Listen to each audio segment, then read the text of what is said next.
سورۃ الممتحنہ قرآن مجید کی 60ویں سورت ہے.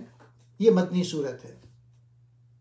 اس سورت کا اہم موضوع مسلمانوں اور کفار کے درمیان تعلقات کے اصول، ہجرت کرنے والی عورتوں کا امتحان اور اللہ کی اطاعت و فرما برداری پر زور دینا ہے. اللہ تعالیٰ نے مسلمانوں کو کفار سے دوستی اور محبت رکھنے سے منع کیا اور انہیں تقوی اختیار کرنے اور ایمان میں مضبوطی کا حکم دیا. اہم نکات. نمبر 1، اللہ کے دشمنوں سے دوستی سے منع. سورت کے آغاز میں اللہ تعالیٰ نے مسلمانوں کو نصیحت کی کہ وہ اللہ کے دشمنوں اور کفار سے دوستی نہ رکھیں. یہ آیت ایک واقعے کے بعد نازل ہوئی. حضرت حاطب بن ابی نے مکے کے قریش کو ایک خط بھیجا تھا جس میں انہیں مسلمانوں کے لشکر کی تیاری کی اطلاع دی گئی تھی. رسول اللہ صلی اللہ علیہ وآلہ وسلم کو جب یہ بات معلوم ہوئی تو انہوں نے حضرت علی رضی اللہ تعالیٰ عنہ کو بھیجا، جنہوں نے اس خط کو راستے میں پکڑ لیا.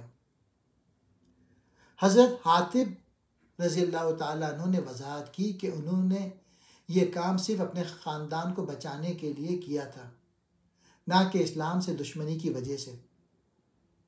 اللہ نے اس واقعے کے ذریعے مسلمانوں کو نصیحت کی کہ کفار سے رازداری یا محبت کا تعلق نہ رکھیں، کیونکہ وہ اللہ اور رسول صلی اللہ علیہ وآلہ وسلم کے دشمن ہیں.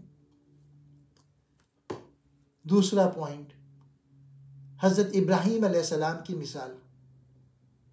اللہ نے حضرت ابراہیم علیہ السلام اور ان کے ساتھیوں کی مثال دی، جنہوں نے اپنی قوم کے کفار سے علیحدگی اختیار کر لی تھی اور کہا تھا، ہم تم سے اور تمہارے بتوں سے بری الذمہ ہیں، ہم اللہ پر ایمان رکھتے ہیں اور تمہارے شرک کو مسترد کرتے ہیں.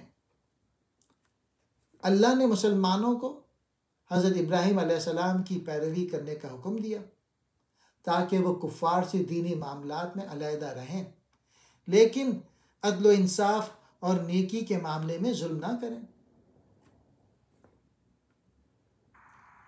تیسرا پوائنٹ، کفار سے اچھے سلوک کی اجازت.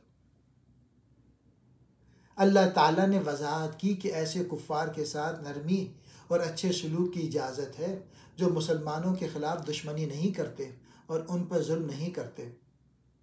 لیکن جو کفار مسلمانوں سے جنگ کرتے ہیں اور انہیں دین کے معاملے میں نقصان پہنچانے کی کوشش کرتے ہیں، ان سے دوستی یا محبت منع ہے.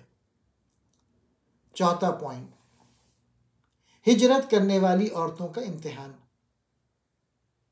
اللہ نے مسلمانوں کو ہجرت کرنے والی عورتوں کے بارے میں ہدایت دی.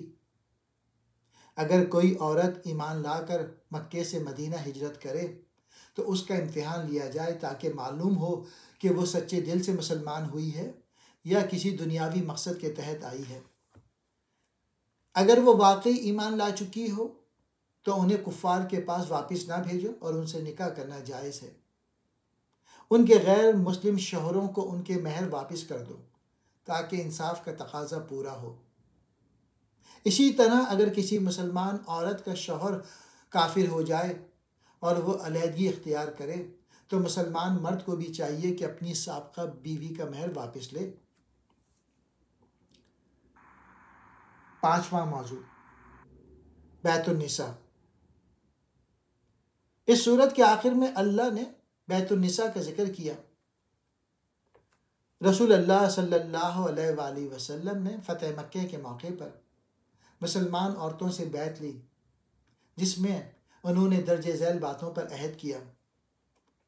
وہ اللہ کے ساتھ کسی کو شریک نہیں ٹھہرائیں گی، وہ چوری نہیں کریں گی، وہ زنا نہیں کریں گی، وہ اپنی اولاد کو قتل نہیں کریں گی، وہ کسی پر جھوٹا الزام نہیں لگائیں گی، وہ کسی بھی نیکی کے کام میں رسول اللہ صلی اللہ علیہ وآلہ وسلم کی نافرمانی نہیں کریں گی.